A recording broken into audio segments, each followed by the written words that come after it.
All right, hello and welcome back. Brett here with clickmill.co. So in this video, we're going to be talking about how to find the story in the data. Now, when I went to school, when I was in high school, I, as I already mentioned in the last video, I did not like math. Numbers were like, but why do we even need to know this stuff? What am I looking at charts on a data points on a chart for? This is not practical. And when I started getting into marketing, I was in sales for a while, for a few years. And then as I got into marketing and digital marketing with a digital marketing firm, and I was learning all of these things, I started to begin to have a shift in my perspective from data just being a bunch of random numbers that didn't make any sense to data telling a story. And that is what I want to share with you is that the data you're looking at and the data you're analyzing is telling you a story about the health of whatever system it is you're looking at. And as you look at the story, it helps you to diagnose when things go wrong. It helps you to not only diagnose, but it helps you to isolate the reasons why things go wrong. And of course, we know this. The doctor gets out the little stethoscope thing and puts it on your chest, and he's listening to your heartbeat. And you're like, you're just listening to a bunch of beats. Isn't that just random data? No, he knows what the baseline for a healthy heart rate is at, the age of a person yourself, or the age of a person like yourself. And he knows what it's supposed to sound like. And then he's listening to yours and how it deviates from the norm, or if it is normal. And so he can tell all kinds of different potential problems if it's too fast. Well, what happens? Well, if it's too, I had a friend growing up named Derek, and he had a heart that was too large. He had an enlarged heart. And so it pumped too much blood. So it actually beat much slower than the average heart. But it pumped more oxygen. So he could just run forever. He was on the track team with, he could just run forever. Okay, so the doctor listens to your heart and he goes, whoa, whoa, hold on a second here. Your heart's beating way slower than the average heart. The data is coming in differently than a typical baseline. That's why in the last video we were talking about a typical return on ad spend or a typical return on investment in the economy. So we can base our clients' results off of that. And if you get good at obviously digital advertising, at least you can way outperform, and then you show them how that compares to a base, and they go, oh wow, now it makes sense. All of the numbers mean nothing without a base. Well, so this is also true. So your heart's beating really slow. Oh my gosh, well, if your heart was a normal heart and it was beating that slow, you'd be dead. So your heart must be big. Well, let's take an x-ray. Oh, look, you have an enlarged heart. So what we do with the data is we look at how it compares to some kind of health baseline standard, a 3% conversion rate, for example. And then we make a theory. Oh, it's beating too fast. It's beating too slow. Well, probably, let's make a hypothesis. Probably that means that your heart's too large. Well, let's take now, how do we do it? We test it. Now we test it. So we're doing science when we look at data. That's why it's called data science. It is actually science. Okay. We make a theory, a hypothesis, and we say, well, if the data is coming in that way, it probably would mean this would be the most likely reason your heart's too small. Let's check it. Now let's do an experiment to see if that is the case. And then we go do an experiment and we see if that is the case. Okay. Now, here is two different examples of this. I'm going to show you my screen, and we're going to look at two examples of this from our Google Search Console account. And what we're doing here is we're turning the numbers into a story and understanding cause and effect relationships. And once you know this, you can then, of course, say, well, if this broke it, probably this would fix it. This would probably make it even better. Aha. Okay, so let's go over that. So I'm going to share my screen with you. Okay, now we've got all these numbers.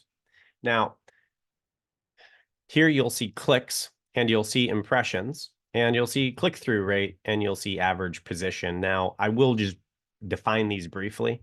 Clicks is the amount of, this is Google Search Console. So this is, and we have a course on this for you, so please feel free to take this. But clicks, very briefly, is how many people look up something on Google and then click on your website. So this isn't clicks inside your website. It's clicks from the Google search engine into your website, and that's where this stops. So this is Over 6 months, we have 219,000 clicks from Google to our website.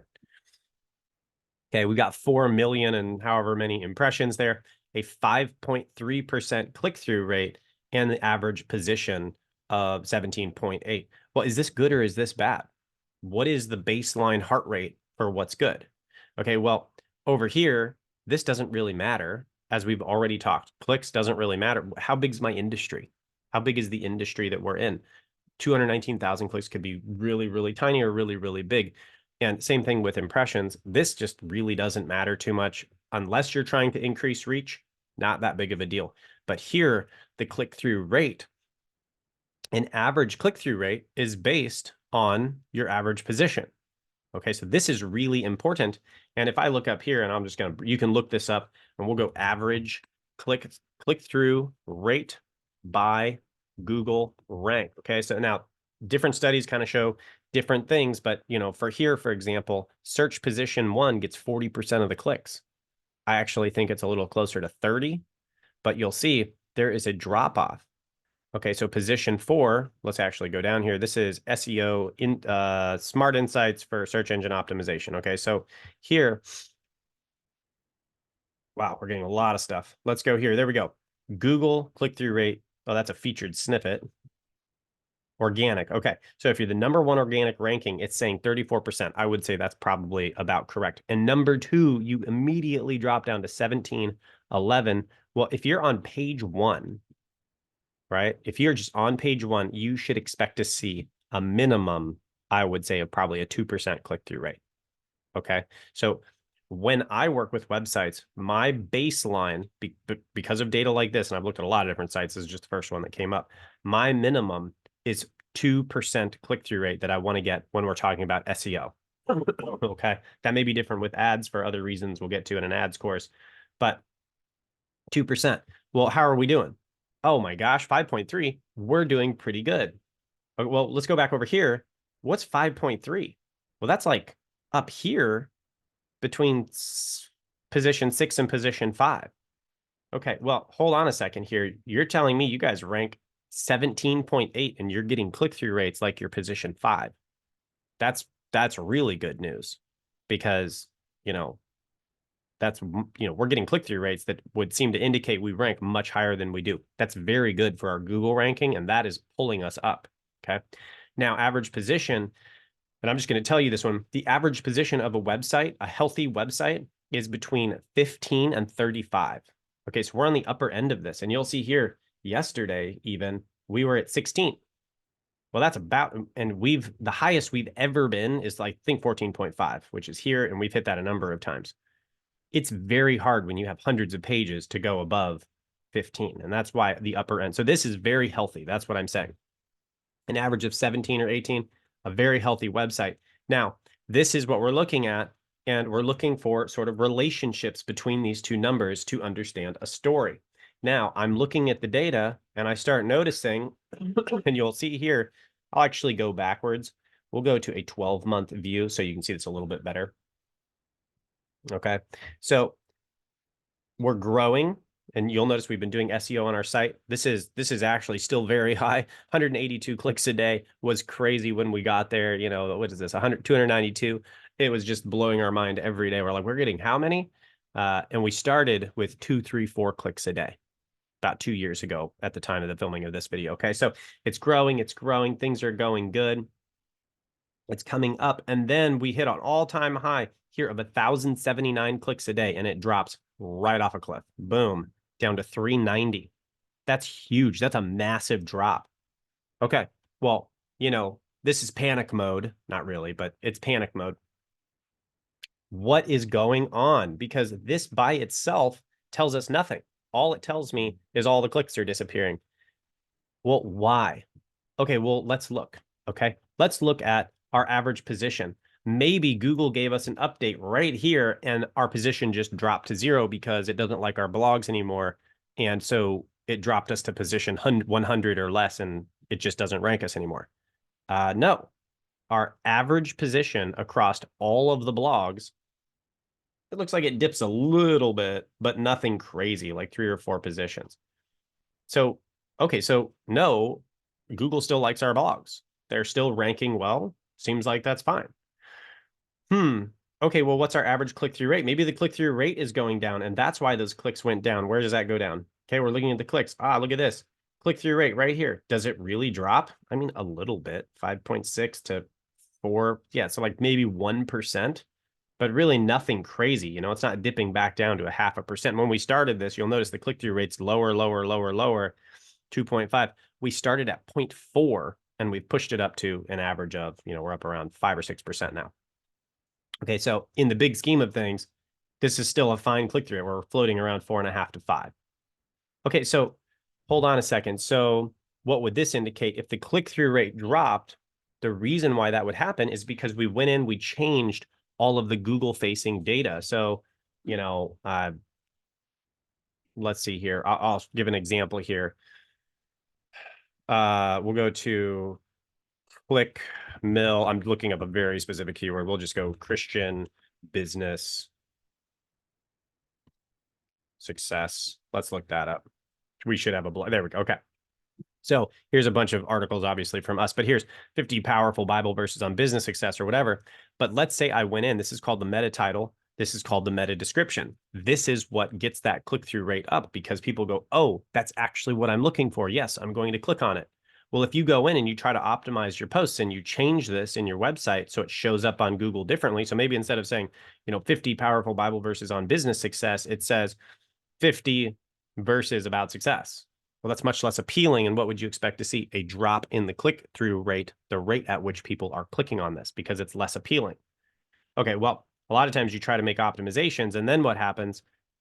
You thought it was better, but it's actually not, and then the click-through rate drops off. So let's go back and look. Does the average click-through rate drop off when the clicks drop off? Not really. It continues to stay more or less the same and continues through. So hold on a minute then. So what is the problem here? The meta titles and meta descriptions, SEO optimizations aren't dropping our click-through rate as the clicks are dropping. So that's not the problem.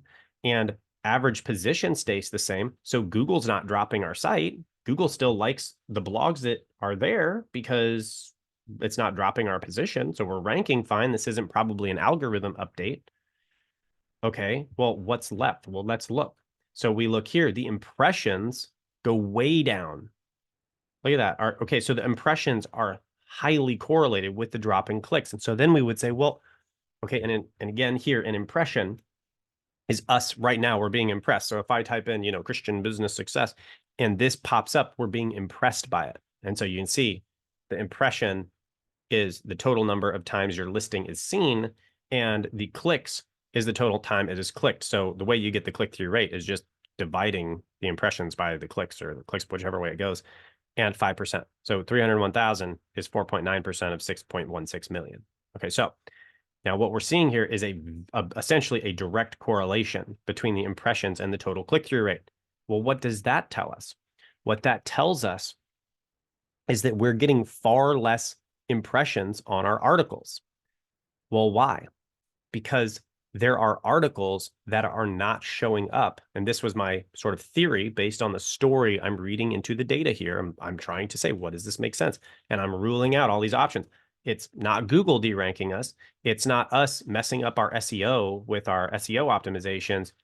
We're actually just getting way less impressions because stuff isn't showing up. Okay. Well, if Google, so the question here is stuff not showing up because Google kicked us off? Nope. We already answered that question. We just continued to average position all the way across. So whatever is showing up, Google still likes. Okay. So why are we not showing up? And as it turns out, I remember I was editing the website. I was creating this course platform. And I went back to I was like, okay, something about the course platform is probably affecting the visibility of all the blogs on our website. And sure enough, that's exactly what happened. There is a setting that I accidentally clicked that said, make it mandatory for people to be a member of the course platform in order to see the blogs. So you'd hit a blog and you'd just say, you have to join the course platform, no access or something like that. And then what happened? Well, now people are hitting these pages on Google that are basically an error page. And what happens? Google starts dropping all of the posts that have that error page. And it would have just kept going down forever because all of the pages had it, except I was reading this story of the data. And then I caught it and I was like, oh, uncheck, had Google go all the way back through, had Google go back through the whole website. It realized, oh, hey, it's fine now. And then it relisted us. Okay. Now, here's the next interesting piece of data. Why do we have this big spike in clicks? What happened here? Boom, way up. So we were at 1,100. We dropped, but then we went up to 1,400. My goodness, what is happening? Well, this is a different story. Okay, but so a lot of times you'll have multiple factors, and there's probably factors I'm not even aware of, but the big ones are the ones that matter. Those are the ones we can optimize. Well, what's the date time here, or the date frame? December 30th, December 31st, January 1st, January, wait for it, 2nd, 3rd, 4th, 5th, 6th. What's going on here? Okay, so who's our audience? We have to know our audience. This is telling us a story about the life of the audience. Well, most of the people here on the ClickMill website are going to be ministry leaders and pastors. And so what's happening, December 7th, we have this first thing happening, which is I got us kicked off of Google, basically. But then why does it continue to go down December 18th, 19th, 20th, and we're going all the way down? Why does it bottom out right here at December 30th? Well, also because pastors are checking out and they're preparing for Christmas and Christmas services. And then why does it go right up afterwards? Because what are they doing? They're having some kind of a New Year's event. And then after that, look at this. Saturday, they're back in the office planning sermons. And Monday, they're back in the office for the new year. Sunday, you'll see even Sunday drops a little. Why? Because they're all working, they're giving sermons. And then we pop right back up on Monday. And there we are back into a normal year routine, and then here we go. Okay, and so we can read the story into this information. And again, we could look into this drop. What happened here? Okay, now I think this one is when Google released its new algorithm, and Google is testing the website and dropping us down to see if we still are performing according to their new standards. That could be one. It could also be Easter. I'd have to look into the dates. I don't really know. But all that to say, there is a story in the data. And when we look at all of the information, we can begin to make a theory. We can begin to understand why that data is coming across that way and go and isolate the problems. And when we can isolate the problem and actually find the problem, we can then come up with a potential solution to grow it. Okay. So in this video, we have talked about finding the story in the data, using that to make a hypothesis, and then using that to create solutions for solving the problem or creating growth. So thanks so much for being with me. I hope this encourages you. So as you're getting into data and reading data, it doesn't just sound super boring. It's actually, after years of doing it, it's actually kind of fun. I actually get into the office and I look over all my data dashboards in the morning to see what the new story is. And it's something I really enjoy. I think it's something you will be able to begin to enjoy as well if you don't already. So thanks so much for being in this video. We'll see you in the next one.